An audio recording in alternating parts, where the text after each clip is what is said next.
spurts of recklessness to do our best to try to make sure that throughout the season, we're making sure that we're progressing in a way that bodes well for the postseason.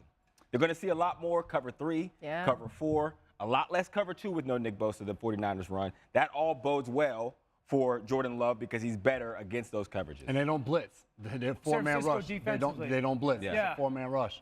I mean, listen, the 49ers are going to see probably the most creative run game in the NFL this season. Matt LaFleur is putting on an absolute run game clinic. And I think that's the biggest challenge without Bosa is can they handle all those different runs? Number one, you are going to get 12 personnel, 2 tight ends, staple runs. We know this as duo, double teams. And look how they're connected, but also having vision on who they have to go to. That backside guard's like, is that backer firing? Nope, he's not, so the tight end can climb up. The backside guard and tackle collapse. Those are 8 yards right there for Josh Jacobs.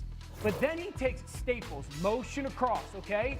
And just makes them look more than they actually are. Here comes that same motion all the way back. Now look what it does. Jordan Love reverses out. The tight end scrapes back across the other side. Look at the backer pointing out. Everybody's going to flow to the right side of the screen because everything is flowing that way. Look what it does seam-wise, though. You get the cut off the backside by the tight end, and you have so much displacement off a basic run. This run, I don't even know what it is, guys. It's sick. The backside tight end's going to cut the edge. The receiver's going to come in motion. Jacobs jab steps. Jordan Love makes a circle turnaround, fakes it to the receiver, and Jacob goes. So you saw that first run, that staple duo, San Francisco. You're going to see that. And then you're going to see the split flow zone, but it's going to look crazy. And then that last run, I have no idea what it is. I don't know if it's a counter. I don't know if it's a zone. I don't know. I asked that little Dan jab Casey, step, though, I mean, like, that's actually a big piece of that, right? You Like, get the receiver going that way, and then Jacobs jabs that way, and then they come all the way back across. A buddy of mine, Dan Casey, said he called it maybe counter solid or something. Green Bay's, they're fourth in the NFL in rush yards per game. They got 45 explosive run, which is also fourth in the NFL. I mean, San Francisco, you're going to get the ball run at you all game. Hey, on top of that, they run hard, too. Like, once they actually get the ball, they lead the NFL in rushing yards after first contact. Yeah, so. and it's everybody. It's Jacobs, it's other backs, it's Jaden Reed. It's a plethora of guys. All right, we'll keep an eye on Bosa in that one. Okay, so let's talk about this game. Man, it is hard out there to find some Packers content. I mean, I had been looking, and it's just non-existent, so I'm happy that I even was able to even come across this clip. But yeah, this is a big game for the Packers. This means a lot. I mean, technically the division is still up for grabs. Technically, obviously the Lions are in the driver's seat, right? That's can't be disputed. But there's still some big games coming their way, and so the Packers obviously need to win this game just to stay in that hunt, but also then just for the wild card, because the wild card race will progressively get tighter and tighter, and losing a game to the 49ers, that will then now kind of put them up back in the playoff hunt in terms of the wild card as well. And so if the Packers beat the 49ers, I think the 49ers playoff chance goes down to like something like 12%. Like it drops significantly. It's still already like tough. If they win, I think they only go up to like 54% chance or 50 some. It's a little over 50% chance of making the playoffs. So the Packers have a chance to say, better luck next year. You know, see you next year. Nice try. So the Packers do have some chance to get some revenge on what happened last year. Now, there were some people that are trying to slate this as kind of like a revenge game for the playoffs. And I think too much has happened to both these teams, quite frankly, throughout this season, that it just doesn't really feel like this is a revenge game or that this is going to be the Packers' rallying cry, honestly.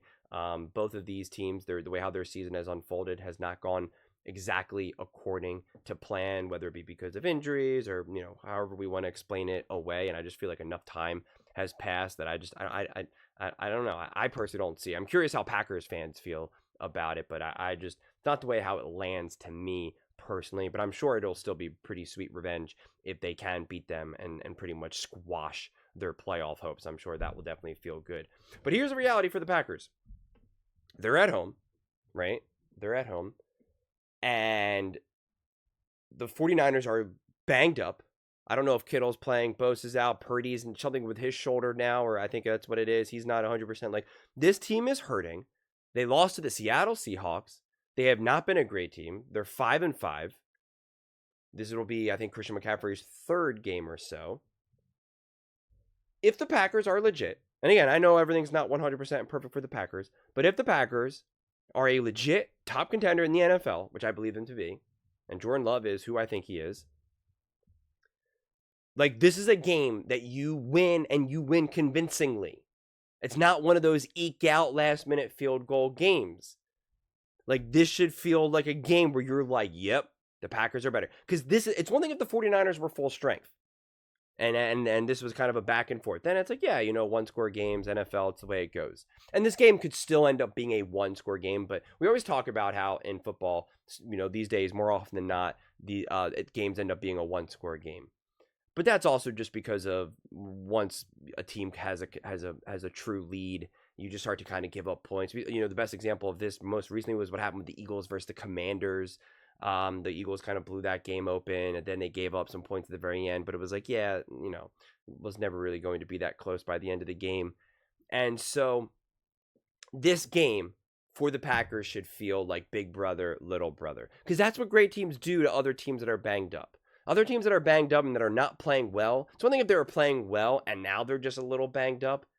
But if they're not playing well and they're banged up, if you're a top team, if you are for real, you're at home, you got the coach, you got the quarterback, you got the run game, you got all that momentum, you got a big exciting win against a divisional rival. This is a game that you then put away. The only way this game should end up being like a one-score game is because you're up by 14, and now the 49ers have the ball with like 3 minutes to go, and they end up scoring a touchdown or something. And it's like, yeah, okay, whatever, who cares? Right now, they got to maybe do an onside kick where they have 2 timeouts in the 2-minute warning. The Packers just need to get 1 first down or whatever. Right? Like, it's one of those situations. But you should absolutely watch this game and feel like, yep, Packers got this. This is cake. Jordan Love is in his bag. Like, this should be a clean, complete game start to finish.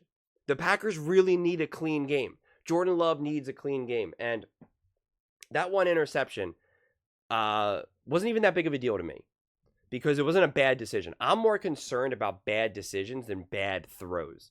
The throw just got away from him. Just happens. I think even Tom Brady said in that broadcast, it was like, yeah, that wasn't a bad decision. It was just a just a bad throw, which happens. It's guaranteed to happen sooner or later.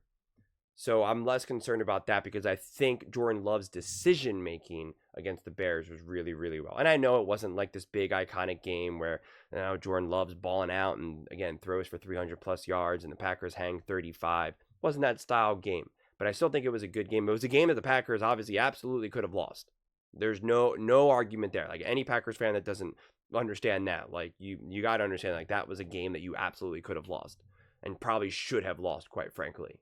So to be able to get away with a win there is huge. Like you got to take that as a gift and be like, okay, let's go. Don't do what the Kansas City Chiefs did, where they got a gift by beating the Broncos and then went to Buffalo and lost convincingly. Like, yeah, the Chiefs absolutely could have pulled that game off, but at the end of the day, you were like, yep, Bill's better. Josh Allen played better. Defense played better. They were ready for that moment. The Chiefs were not. So don't follow their path. The Packers need to start to be like, all right, we're 10 games into the season. We've had a little bit of bad luck with some injuries. We're still 7-3, which is a great record. Yeah, we got the wild card. The Lions are on fire. They're dominating and decimating teams. But you know what? We're still a big team too. We're the Green Bay Packers. And if you are indeed the Green Bay Packers, a banged up, injured, reeling 49ers team, you put away. You put away. So that's honestly what I'm looking for. I'm not making any like strong predictions. It's just, if anything, my prediction is like, if the Packers are legit, that is what they do. If the Packers have a really tight, close game and it's another last minute type of ordeal, you're going to start to not have as strong confidence in the Packers going into, say, the playoffs. Then you can be like, yeah, they can win and they can still make a run, but you're just going to have a lower sense of confidence. That's really kind of what I'm looking for, because I do believe in the Packers until they give me reason not to. Like, if they lost this game, then I would be like, I don't even know what to do with this mess then. I'd have to really dig into the injury report and be like, well, what's happening here? Like, what's the story here? Because it's kind of interesting. The Packers are only favored 54% chance to win, favored by 1.6 points, even though I think the spread is like 2.5. And they're at home against a 5-5 49ers who are not healthy either. And maybe it's because people think that Christian McCaffrey will have a greater impact and he's just getting going. I don't know, honestly. So it's going to be interesting.